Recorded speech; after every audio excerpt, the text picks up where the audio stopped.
Let's talk Alperen Şengün. I'm your host, Andrew Schlecht. With me is the draft guru to help us break down this kind of incredible, unusual prospect in Alperen Şengün. Give me just a quick bird's eye view of his game. Yeah, so really interesting player. He won the Turkish League MVP this year. For people who aren't familiar with international basketball, the Turkish League is probably, I would say, the second most lucrative league, at least, to go play in terms of domestic competition over in Europe. So I would say Spain is number one, and then Turkey is number two. This doesn't account for like Euro League, Euro Cup level, anything like that.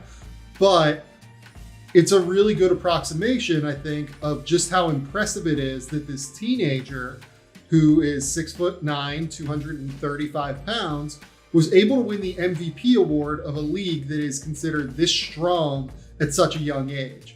Now, in terms of what his game is, kind of a mishmash of a lot of skills in a way. So a lot of his buckets come.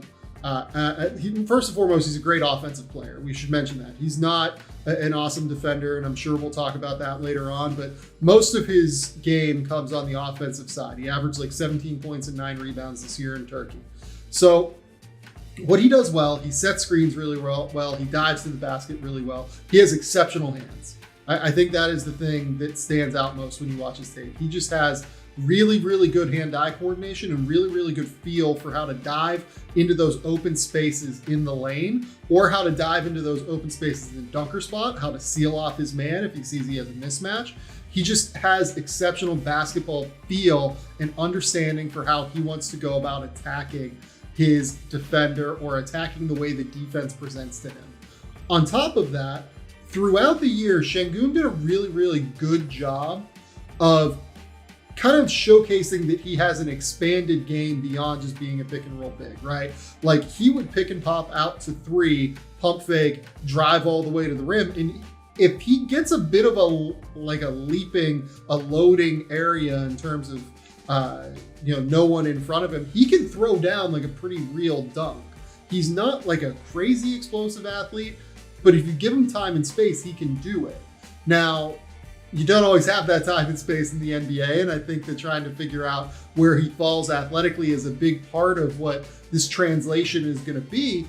But anyone that's been around him, anyone that's worked out with him, really feels confident that he's going to be able to shoot the ball at the end of the day. So I'm a fan of the offensive translation of Alperen Şengün. Where you fall on his draft prospects is going to be very dependent on if you think he can get to a decent level defensively.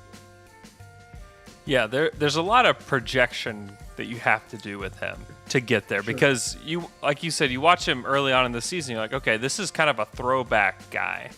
Though he loves to score around the basket, he's very skilled, even like a really good passer out of the post. And the things that you can project, one is a good free throw shooter, 81% from the free throw line. Like, that is one of the projectable things with regards to shooting. The form is fine. It's going to take a little while for him to load up, but you can see it.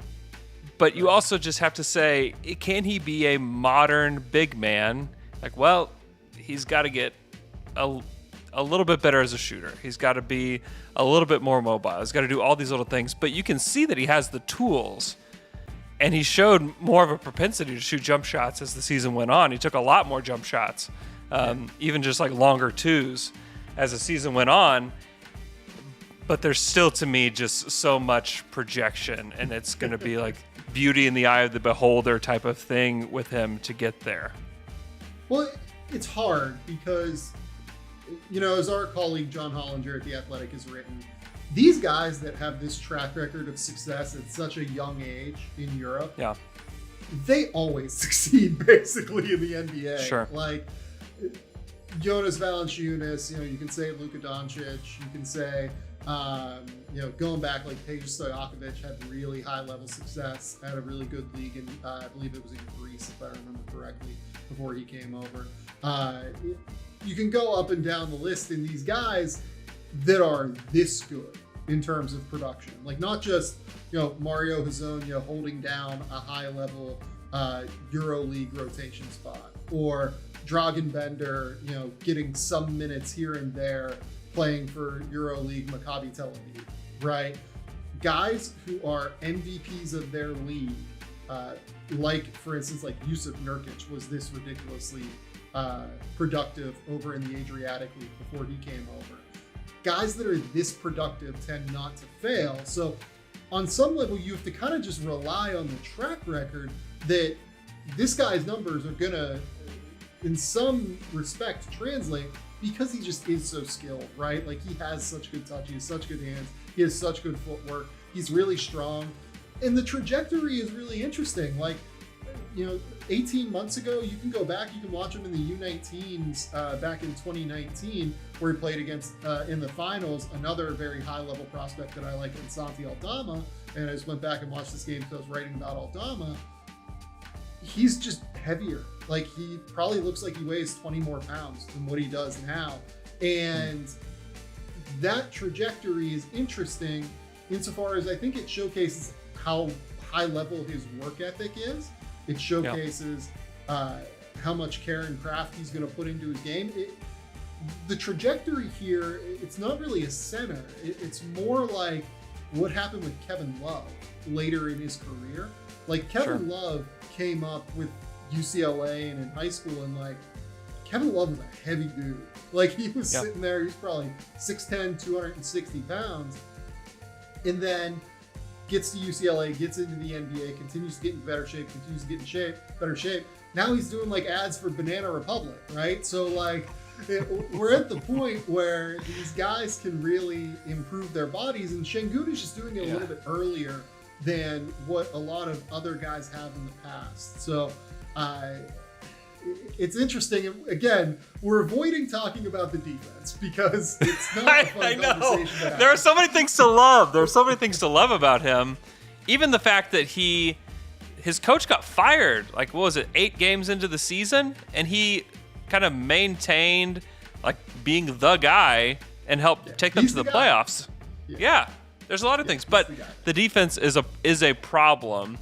And I think a lot of people love to project, and they see a Euro guy, and they think, oh, he's probably Enes Kanter. Well, I don't think he's as slow as Kanter, and he's a better athlete than Kanter. So, like, to me, you got to throw that one out. I think he can be taught, but, like, where are the biggest deficiencies on the defensive end in your mind?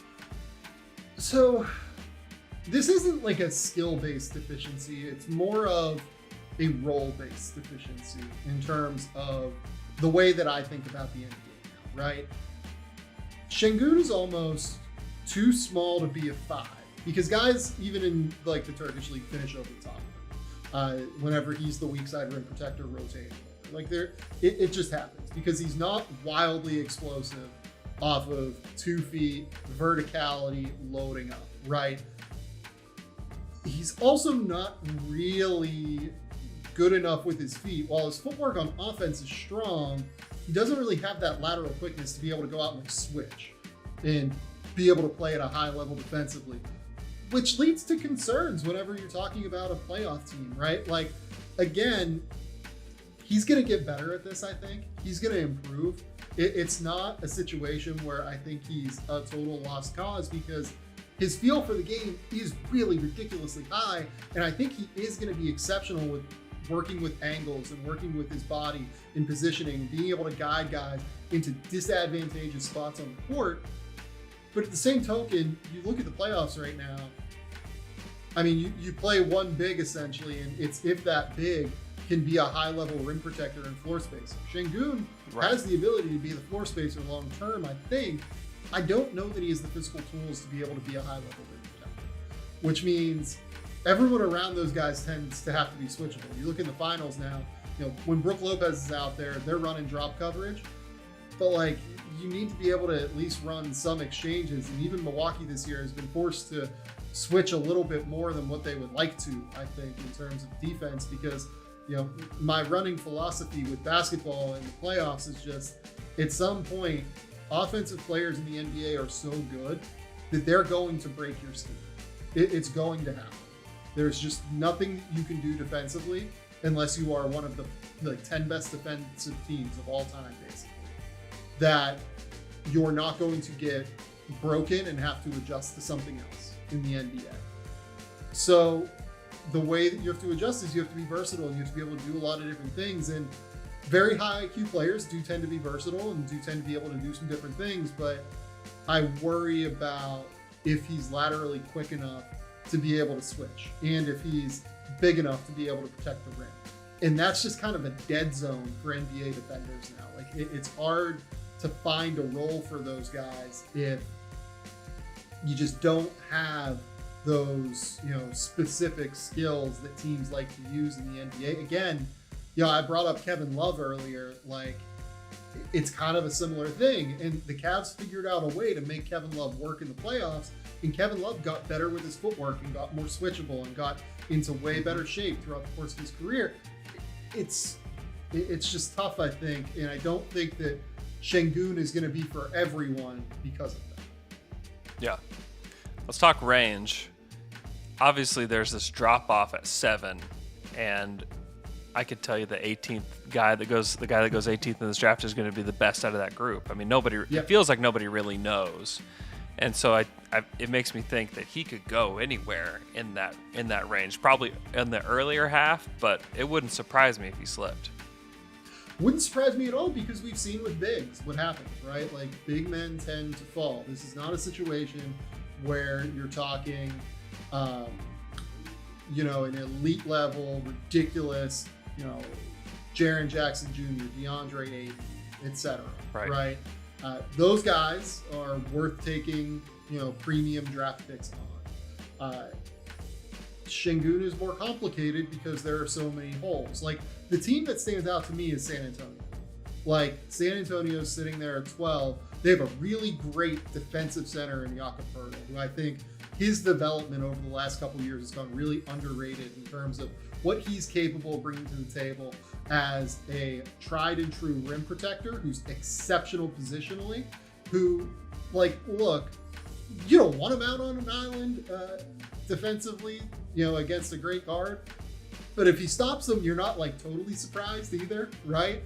You mix that guy with Alperen Şengün, who's exceptional offensively and who, again, finding the right position for him, I think, is tough even. Because if he's not a great shooter immediately, and I think it's probably going to take a couple years for him to be not just I can take a couple of threes a game, but be a 4 or 5 3-point a game guy who hits 36% from three. It's going to be hard to play both Şengün and Poeltl out there at the same time. Having said that, are you really basing your draft decisions off of Jakob Poeltl? Probably not. So I think that San Antonio, with the way that they love guys who have high feel for the game, I think they make sense. I think Golden State makes some sense at 14, if we're going to be honest with it too. Another team that, Steve Kerr really values these guys that are high-level passers, high-level feel for the game. And Şengün does really complement James Wiseman off the bench. I think that the Warriors are probably in the market to trade at least one of these picks, but I look at what he brings to the table and I'm like, okay, this is kind of an interesting guy for them. Finally, I will just note, your beloved Oklahoma City Thunder have 2 picks in what I would consider Şengün's range, anywhere from 7 to 20 at this point. And why not? Let's just go full Euro front court with Aleksej Pokusevski and Alperen Şengün. Let's just go nuts with it. Let's never defend anyone in the history of basketball. Let's get wacky with this Thunder front court. I could see it because the thing with the Thunder is that they're high upside. It's a high upside swing, and that's what they're looking at pretty much every single pick. Yeah, if I was them, I would go for it.